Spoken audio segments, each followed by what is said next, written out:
Alô você, passando aqui para dar um alô para vocês, nós vamos começar então o nosso estudo de desenvolvimento espiritual, conforme havia prometido para vocês, né?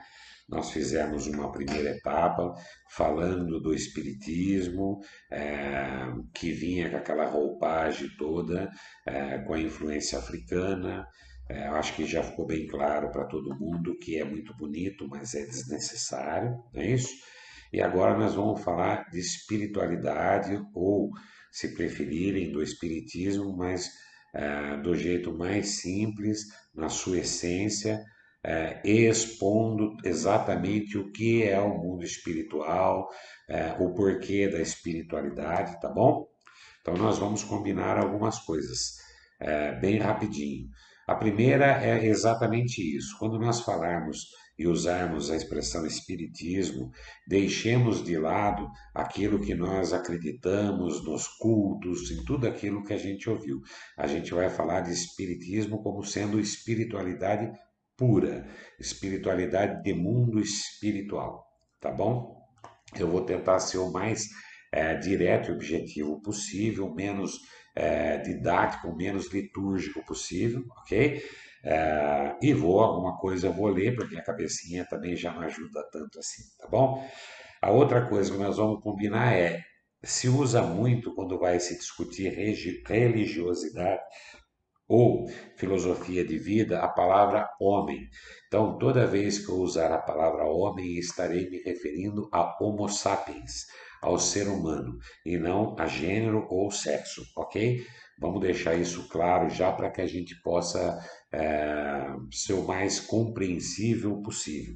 Afinal, eu sempre digo que ser um bom locutor é se fazer entender bem e não falar bonito, não é isso? Nós vamos discutir isso e podemos dar aí o título para esse primeiro capítulo de A Era Nova. É assim que a espiritualidade, o mundo espiritual chama essa era, né? Nós tivemos aí o que é conhecido como as três revelações de Deus: Moisés, Cristo e o Espiritismo, que é a aliança entre a religião e a ciência. É o que veio dar embasamento a tudo aquilo que ainda não era compreensível.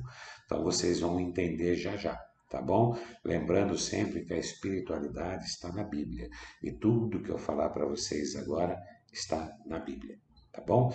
Então não tem absolutamente nada a ver com distorcer ou inverter qualquer ensinamento que está no Velho ou no Novo Testamento. Muito pelo contrário, a ideia é trazer compreensão. Tá joia? Então vamos lá. Nós tivemos na passagem de Moisés duas leis que foram criadas, né?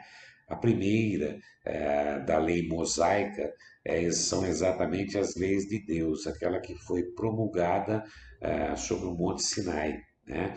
Ele foi lá e recebeu os 10 mandamentos. Eu vou citá-los bem rapidinho, até a última palavra e a última vírgula do que se tem conhecimento e que se tem registro, né? Vale lembrar que nós estamos falando aí de 3, 4, 5 mil anos atrás, né? Também não sei, não fui procurar essa data porque também não me interessou. Então vamos lá. Eu sou o seu Senhor, o vosso Deus, que vos tirei do Egito, da casa de servidão. Não tereis outros deuses estrangeiros diante de mim. Não fareis imagem talhada, nem nenhuma figura de tudo o que está no alto do céu ou embaixo da terra, nem de tudo o que está nas águas sob a terra. Não os adorarei, não lhes renderei culto soberano. Esse é o primeiro. O segundo, não tomeis em vão o nome do Senhor vosso Deus. O terceiro, lembrai-vos de santificar o sábado. O quarto, honrai o vosso pai e vossa mãe, a fim de viverdes longo tempo na terra que o Senhor vosso Deus vos dará. O quinto, não matareis. O sexto, não cometereis adultério. O sétimo, não furtareis. O oitavo, não prestareis falso testemunho contra o vosso próximo. O nono, não desejarei a mulher do próximo. E o décimo, Não desejareis a casa do vosso próximo, nem o seu servidor, nem a sua serva, nem seu boi, nem seu asno, nem nenhuma de todas as coisas que lhe pertencem. Então, esses são os 10 mandamentos. Essa é a primeira lei mosaica, né? Citada por Moisés. Essa é imutável, né? São as leis de Deus. E tem a segunda parte das leis mosaicas, que foram as leis instituídas por Moisés. São as chamadas leis disciplinares. Elas eram atribuídas a Deus, obrigado a manter o povo pelo temor, né? Um povo naturalmente indisciplinado, turbulento, na qual tinha que combater exatamente todos os abusos enraizados e os preconceitos auridos na servidão do Egito, assim como fizeram vários outros legisladores de povos primitivos. Eles atribuíam as leis a Deus, né? Para que fossem respeitados. Só que, óbvio, para você poder impressionar homens tão ignorantes, desprovidos de senso moral, você precisaria criar uma imagem de um Deus terrível, né? De um Deus que sacrificava, de um Deus que tinha uma mão pesada, né? Por isso é que nós sempre falamos isso. Quando Deus precisou se fazer conhecido na terra, ele precisou primeiro ser temido. Por quê? Para que as pessoas, pelo temor de um Deus sem misericórdia, começassem a buscar viver com um cunho mais moral, mais voltado também para o próximo, seguindo as leis de fato. Então a ideia primeira foi colocar ordem, né? E aí, obviamente, Moisés precisava, para manter esse povo na linha, criar as leis disciplinares. Então, nós precisamos entender o seguinte: as leis de Deus, elas valem exatamente para o mundo todo, né? As leis de Moisés foram criadas para aquele povo, né? A gente vai falar um pouco disso também já já, mas elas mudam de acordo com a necessidade de cada povo, tá bom? Então, a primeira revelação divina foi Moisés e a segunda foi Cristo. O Cristo, eu vou dizer uma frase que ele falou, vou dar exatamente o versículo, eu já fiz isso, mas nós vamos entender o porquê que eu estou citando ela. Cristo disse o seguinte: Não penseis que eu vim destruir a lei ou os profetas. Eu não vim destruí-los, mas dar-lhes cumprimento. Porque eu vos digo em verdade que o céu e a terra não passarão antes que tudo o que está na lei seja cumprido perfeitamente, até um único J e até um só ponto. São Mateus capítulo 5, versículo 17 e 18. Jesus não veio destruir a lei, né? As leis de Deus. Na verdade, ele veio desenvolvê-la. Ele veio dar-lhe o verdadeiro sentido e veio apropriá-la de um grau de adiantamento das pessoas. Por isso é que isso permanece baseado nos deveres para com Deus e para com o próximo. Mudou a interpretação das leis com a vinda de Cristo, mudou, mas não mudaram as leis, né? Os preceitos são o mesmo, a base é a mesma. Só que quando Cristo veio para a Terra, nós já tínhamos um grau de evolução maior do que tinha na época de Moisés, não é isso? Já se conhecia Deus, já se entendia Deus. Então, o que Cristo veio fazer foi dar o cumprimento da lei e apropriar as pessoas da época, então, com o esclarecimento que já tinham, o verdadeiro sentido. Ele veio modernizar um pouco a compreensão dessas leis, tá? Quanto às leis de Moisés, ela se modificou completamente, né? Cristo não modificou as leis de Deus, ele deu cumprimento a ela e explicou. Ele trouxe a luz da evolução da época. Já as leis de Moisés, ele mudou completamente, né? Por quê? Porque as leis de Moisés elas foram bastante deturpadas. Então, muitos começaram a tirar proveito dela, faziam uma falsa interpretação de tudo isso.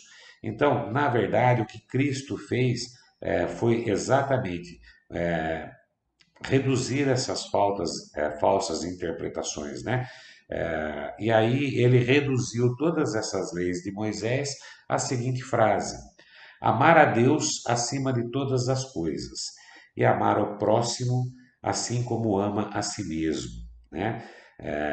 E aí ele terminou dizendo: aí está toda a lei e os profetas. Então, qual é a ideia? Já que estavam fazendo uma falsa interpretação das leis em benefício próprio, ele diz que amar a Deus acima de todas as coisas e amar o próximo, assim como você ama você mesmo, você já vai estar cumprindo todas as leis que o homem precisa para viver em função de Deus, para viver em função da evolução, do processo evolutivo, tá bom? Quando Cristo disse as palavras: o céu e a terra não passarão antes que tudo seja cumprido até o último jota, o que Jesus quis dizer foi que a lei de Deus deveria ser cumprida e ser praticada sobre toda a terra, né? Em toda a sua pureza, com todos os seus desenvolvimentos, bem como com todas as suas consequências. Do que serviria uma lei se essa lei não devesse estar sobre toda a terra, se ela fosse privilégio de alguns homens ou mesmo de um só povo? Então, as leis de Deus servem para o mundo todo, né? Todas as pessoas, sendo filhas de Deus, filhos de Deus, sem extinção, são objetos da mesma solicitude, do mesmo dever, tem para com essas leis o mesmo dever divino, não é isso? Mas o papel de Cristo não foi apenas de ser um legislador moralista, né? Ele veio cumprir as profecias que haviam anunciado a sua vinda. Ele veio ensinar aos homens a verdadeira vida do que está sobre a terra. Ensinar que a verdadeira vida não está sobre a terra, mas sim no reino dos céus.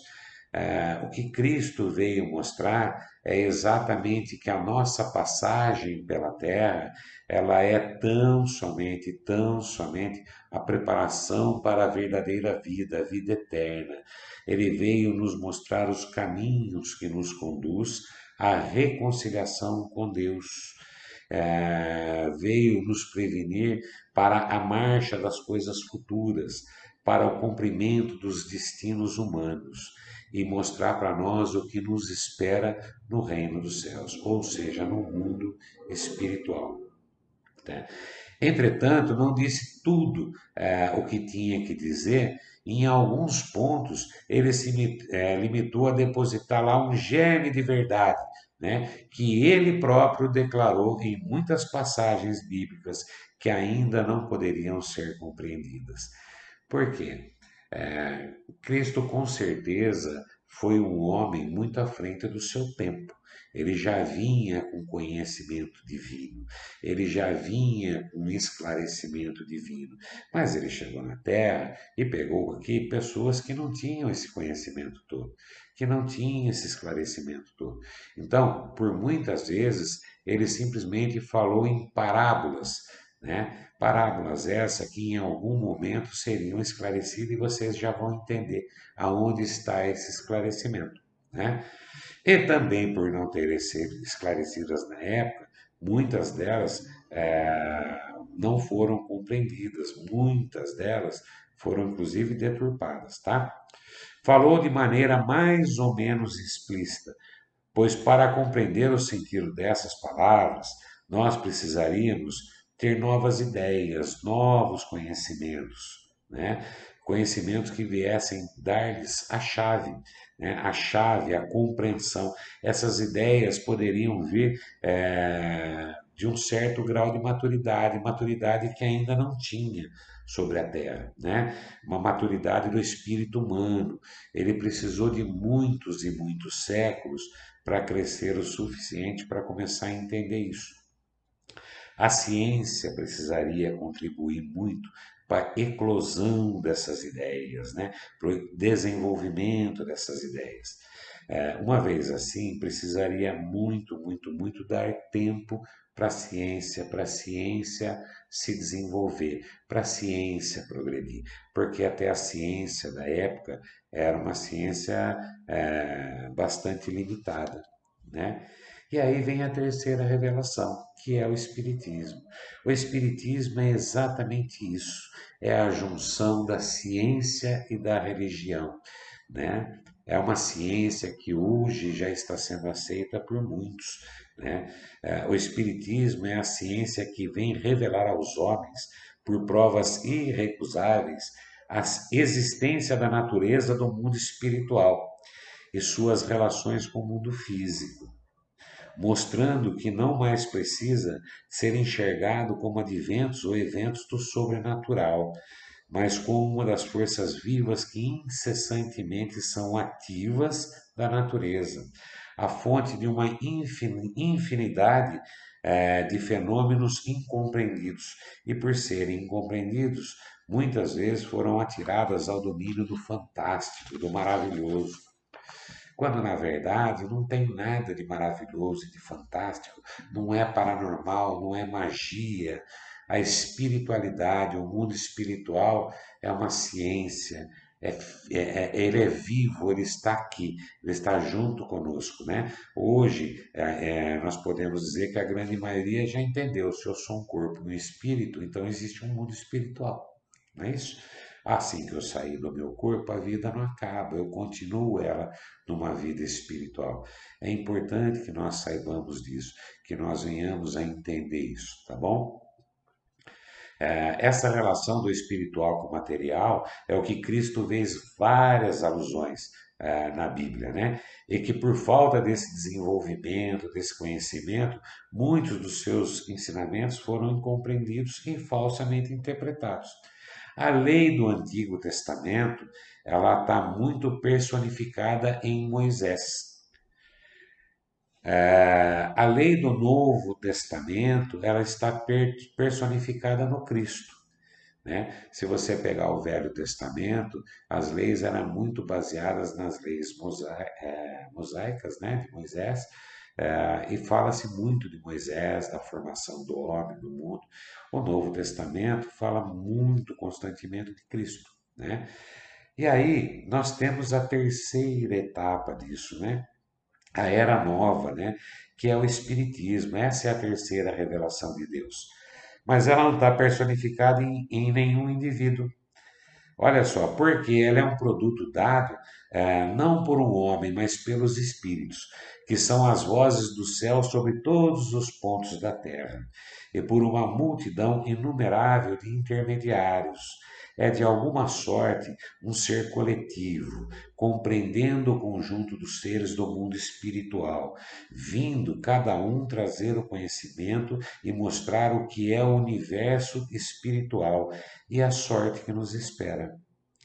Da mesma forma que Cristo disse: Eu não vim destruir a lei, mas eu vim dar-lhe cumprimento, o Espiritismo diz: Eu não vim destruir a lei cristã, mas eu vim cumpri-la, eu vim dar-lhe entendimento. Tá? O Espiritismo não ensina nada diferente do que Cristo nos ensinou. Tá? Ele desenvolve, ele completa, ele explica da forma clara que todo mundo possa entender. O que não foi dito, senão da forma alegórica lá atrás, hoje passa a ser compreendido pela espiritualidade, pelo espiritismo. Tá? Vem cumprir os preditos que Cristo anunciou e prepara o cumprimento das coisas futuras. É, pois, obra de Cristo que preside, como igualmente anunciou, a regeneração que se opera e prepara o reino de Deus sobre a terra. Ou seja, o Espiritismo, ele não é uma religião que leva a Deus. Quem nos leva ao caminho do divino é a evolução espiritual. Quem nos leva ao caminho do divino é Cristo. Cristo falou: Eu sou o caminho, a verdade e a vida. Ninguém vem ao Pai senão por mim. Então, o caminho para Deus é Cristo. Se nós vamos chamá-lo de Cristo, de Oxalá, ou de Jeová, de Alá, de Batalá, Ulurum, Zambi, não vai mudar nada, não é isso? O Espiritismo não vem para pregar nada diferente do que Cristo já pregou, do que Moisés profetizou, do que Maomé falou, do que Deus pediu para a Terra. O que o Espiritismo faz é usar o processo evolutivo para explicar aquilo que ficou obscuro, aquilo que não era inteligível na época por falta de maturidade. O espiritismo, a espiritualidade é a chave que vem abrir, eclodir aquele germe que foi colocado lá atrás. Você não podia falar em um processo espiritual com um camarada de 2, 3 mil anos atrás, sem ser queimado como bruxo, não é isso? Hoje nós entendemos que a espiritualidade ela não é só presente na nossa vida, ela não é só uma questão viva, uma energia viva, ela é a terceira revelação, ela é a continuação da nossa vida. Então, espiritualidade ou espiritismo nada mais é do que falar em nome de Deus, operar em nome de Deus, evoluir em nome de Deus, espalhar a palavra de Deus. E que bom que ela não está personificada em um único homem. Que bom, porque ela está espalhada pela terra. É o que eu sempre falo para vocês. Se vocês forem assistir um trabalho em uma mesa mediúnica na França, na Inglaterra, na Alemanha, no Japão, o que vai mudar são os hábitos, o que vai mudar é aquilo que veio como uma herança, é aquilo que veio como uma contribuição cultural, mas a essência da espiritualidade é a mesma, ela não vai mudar. Né? Então, nós vamos entrar aí no próximo já capítulo, falando exatamente sobre a espiritualidade segundo o Evangelho. Né? Existe um evangelho espírita. O evangelho espírita é o evangelho é, que não foi modificado, ele foi explicado. Então, se vocês prestarem atenção nas próximas vezes agora, nós vamos falar exatamente tudo aquilo que está escrito por Deus. Aquilo que não foi passado por Deus, que foi colocado pela igreja, que foi modificado, porque nós sabemos que isso aconteceu, não será dito. Todo o restante será dito. Só que será dito de uma maneira simples, onde todo mundo entenda. Então, espiritualidade é isso. Espiritualidade é entender o mundo espiritual, saber que não acaba no túmulo, que continua. Aliás, eu não diria nem continua, eu diria que ali começa. Nós estamos fazendo uma preliminar, um teste para saber como nós vamos viver o nosso mundo espiritual. Então, encarem isso como uma prova. Dependendo da nota, é o grau que você vai ocupar na espiritualidade, é o ponto do qual você vai começar. Então, vocês vão entender tudo aquilo que eu falo para vocês sobre a simplicidade que é o mundo espiritual.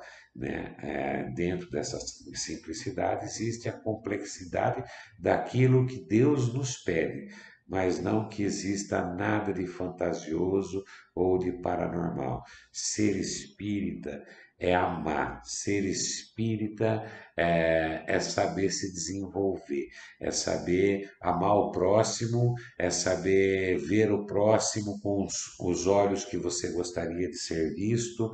A ser espírita ou espiritualista é ter empatia.